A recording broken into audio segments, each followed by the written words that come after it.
Hello guys, so welcome to another video of post master class. और आज हम पढ़ने वाले हैं ऑर्डर बाय के बारे में, right.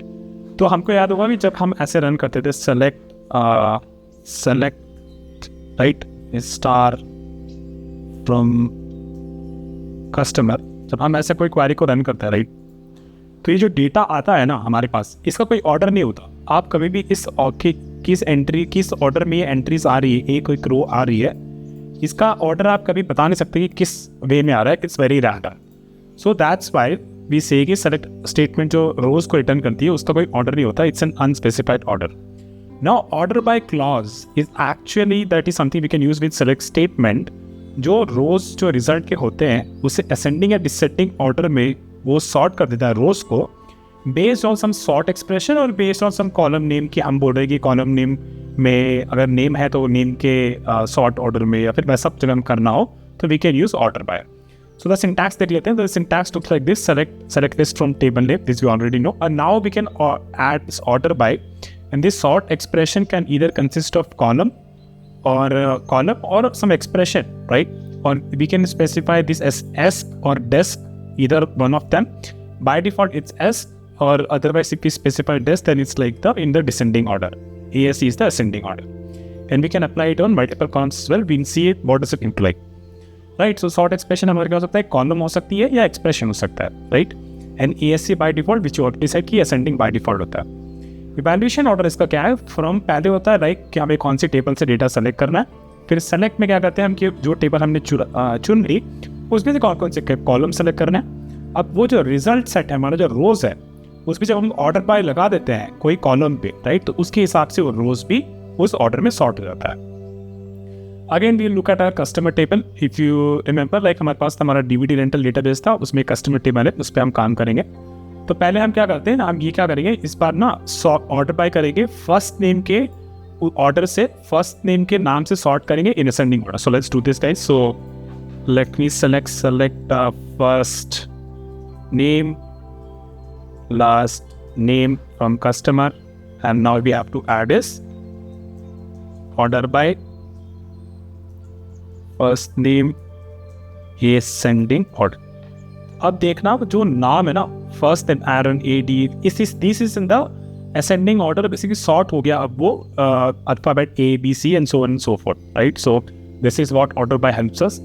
We can also do the reverse order. So हम लोग क्या करेंगे, अब यहाँ पे हम लोग लिख लेते हैं लास्ट नेम पे हम लोग बेस कर लेते हैं। There are some sample queries that you can do. तो अब अगर मैं इसको रन करूँ तो ये क्या करेगा, लास्ट नेम के रिवर्स ऑर्डर से दे देगा। देखो वाई सबसे पहले आ गया, वाई पे W, फिर X आ जाएगा अगर होगा तो, नहीं तो ऐसे चलता रहेगा, right.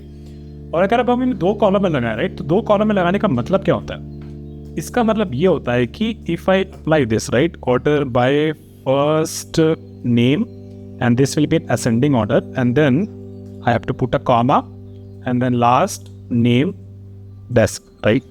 So if I run this query now guys, so what will happen is कि जो first name है, right, अगर हम देखें कोई first name same है क्या हमारे पास, कहीं तो होगा। So see this one is there, right? So if Jeffrey, there are two names that are same here, right?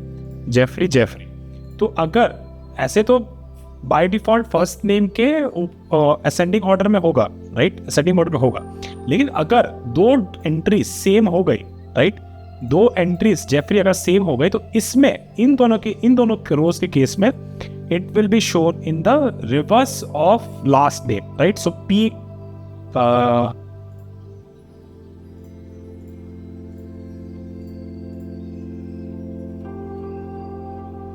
actually okay, so in this case Jeffrey actually are different names, so we have to look at some different examples. Let me actually go down. I think there must be something Jody, Julia, June, Karen, Kelly, right? So Kelly are actually two same names. तो उस case में हमारे पास नाम same नहीं थी, Kelly में same है, तो देखो इस केस में रिवर्स ऑर्डर में आ गया। Just let me check if there are more examples here so that we can validate it, right?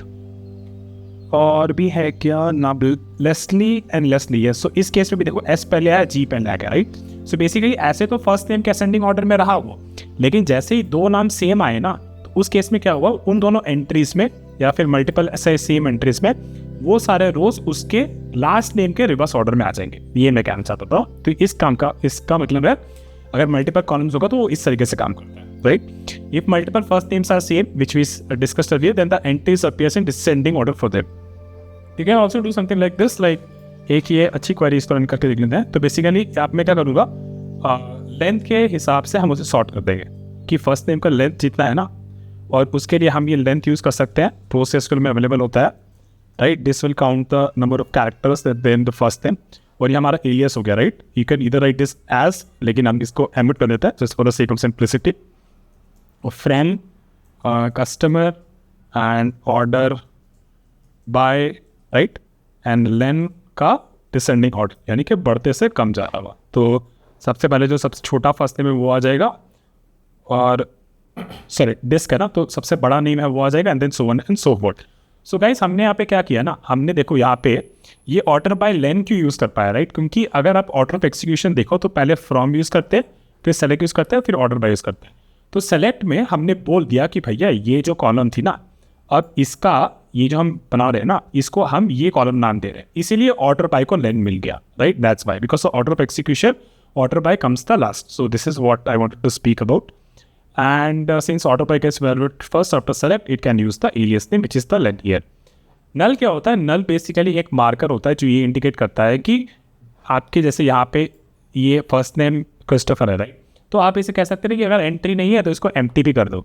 लेकिन डेटाबेस में क्या होता है कि अगर ये नल मार्क्ड है ना, तो इसका मतलब तभी हम कहेंगे कि इस केस में इस एंट्री में फर्स्ट नेम मिसिंग है, या फिर लेन अगर नल होता तो हम कहते हैं कि इस एंट्री में लेन जो है वो मिसिंग है। So that's how we say कि डेटा इज मिसिंग और unknown at the time of doing the query. What we can do is like if there is something, right, like first name बहुत सारा फिर नल है, तो या फिर बीच में कहीं नल है, तो हम ये कर सकते हैं, हम ऑर्डर बाय में कह सकते हैं कि हमको नल्स एंट्रीज में पहले चाहिए या लास्ट चाहिए, right. So this is what it means. Nulls first में क्या होता है कि नल्स जो होंगे ना, जो ये नॉन नल वैल्यूज है वो तो पहले आ जाएंगी, और बाद में जो नल होगी वो आखिरी में रहेगी इसके एंट्रीज में, right. So this is what we can do. And nulls last मतलब नल्स फर्स्ट में क्या होगा, ये सारी जो एंट्रीज है इसमें पहले नल आ जाएगी, और फिर वो उस सॉर्टेड ऑर्डर में आ जाएगी। अगर फर्स्ट नेम से हमने असेंडिंग ऑर्डर में किया था तो पहले नल जो है वो सारे आ जाएंगे, और फिर सारे फर्स्ट नेम असेंडिंग ऑर्डर में आ जाएंगे। तो इसके लिए क्या करेंगे, और नल लास्ट का विषय exactly opposite, non null values पहले आ जाएंगी और फिर आखिरी में नल रहेंगे। इसके लिए हम क्या करेंगे, इस एग्जाम्पल को सपोर्ट करने के लिए या फिर कॉन्सेप्ट को इंस्टॉल करने के लिए हम एक टेबल बनाएंगे। ये टेबल का नाम है सॉर्ट डेमो, और इसमें हमने एक नम नाम का कॉलम बना रहे जो कि इंटीजर टाइप का है। आपको ये जानने की ज़रूरत नहीं है, पर हम ये सूनी डिस्कस करेंगे। अभी इसमें हम क्या करते हैं, ये कर लेते हैं, और इस टेबल में हम 4 नंबर डाल रहे हैं, 1 2 3, और एक नल मतलब कि ये 4th एंट्री मिसिंग है। तो क्या करेंगे, हम इसको रन कर लेते हैं और देखते हैं कि हमारा टेबल सक्सेसफुली क्रिएट हो गया और इसमें ये वैल्यूज़ भी चली गई।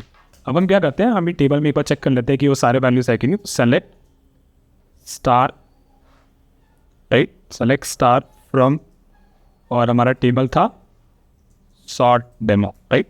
सो अभी हम इसको रन कर लेते हैं, तो हमको दिखे कि हमारे पास 3 वैल्यूज़ है और एक नल है, राइट। तो अब हम क्या करेंगे, अब हम इसमें ऑर्डर इसको हम ऑर्डर बाय लगाते हैं। इसमें ऑर्डर बाय किससे लगाएंगे, नाम से लगाएंगे, ऑर्डर बाय नाम, राइट। तो ये लगा देता है इसको, तो सेम ही रिजल्ट आएगा, 1 2 3 ऑर्डर में नाम, यानी कि असेंडिंग ऑर्डर बाय डिफॉल्ट लग रहा है उसमें। अब हम क्या करेंगे, क्योंकि नल लास्ट हमको चाहिए अभी कि नल्स फर्स्ट ले आओ, नल्स फर्स्ट कर दो, ठीक है। इस केस में नल्स फर्स्ट, तो देखो होगा क्या, नल पहले आ गया और फिर नम के असेंडिंग ऑर्डर में वो आ गई बर्न।